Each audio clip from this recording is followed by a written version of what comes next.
ಏಕಾಏಕಿ ಗಾಳಿ ಸಹಿತ ಮಳೆ ಸುರಿದ ಪರಿಣಾಮ ಪಪ್ಪಾಯಿ ಹಾಗೂ ಅಡಿಕೆ ಗಿಡಗಳು ಹಾನಿಯಾಗಿವೆ. ವಿಜಯನಗರ ಜಿಲ್ಲೆಯ ಹರಪನಹಳ್ಳಿ ತಾಲೂಕಿನ ರಾಮಘಟ್ಟ ಗ್ರಾಮದಲ್ಲಿ ಮಂಜುನಾಥ್ ಎಂಬುವರು 4 ಎಕರೆಯಲ್ಲಿ ಅಡಿಕೆ ಮತ್ತು ಬಾಳೆ ಗಿಡಗಳನ್ನು ಹಾಕಿದ್ದರು.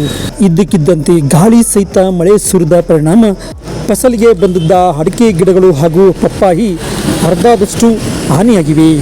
ಇದನ್ನು ಕಂಡ ಮಂಜುನಾಥ್ ಅವರಿಗೆ ದಿಕ್ಕು ತೋಚದಂತಾಗಿದೆ. ಕೂಡಲೇ ಸರ್ಕಾರ ಪರಿಶೀಲಿಸಿ ಪರಿಹಾರ ನೀಡುವಂತೆ ಮನವಿ ಮಾಡಿದ್ದಾರೆ. ಬುಧವಾರ ಮಳೆ 4:15ರಿಂದ 5 ಗಂಟೆ ಮಳೆ. 4 ಎಕರೆ ಅಡಿಕೆ ಹಾಕ್ಯಾವೆ. ಅದ್ರ ಪಪ್ಪಾಳಿ ಗಿಪ್ಪಳಿ ಎಲ್ಲ ಉಳ್ಳಿ ಲಾಸ್ ಆಗೈತಿ. ಎಷ್ಟು ಗಿಡ ಆಗಿದ್ದಾವೆ? ಈಗ ಒಂದು 150, 200, 600 ಗಿಡ ತನಕ ಪಪ್ಪಾಳಿ ಎಲ್ಲ ಶಾಪಿ. ಅಡಿಕೆ ಗಿಡ ಒಂದು 150 ಉಳ್ದೈತಿ. ಯಾವ ವಾರ ಬಂದ ಮಳೆ? ಬುಧವಾರ. ನಿಮ್ಮ ತಾಲೂಕು ಹರಪನಹಳ್ಳಿ, ವಿಜಯನಗರ ಜಿಲ್ಲೆ. ಗ್ರಾಮ ರಾಮಘಟ್ಟ.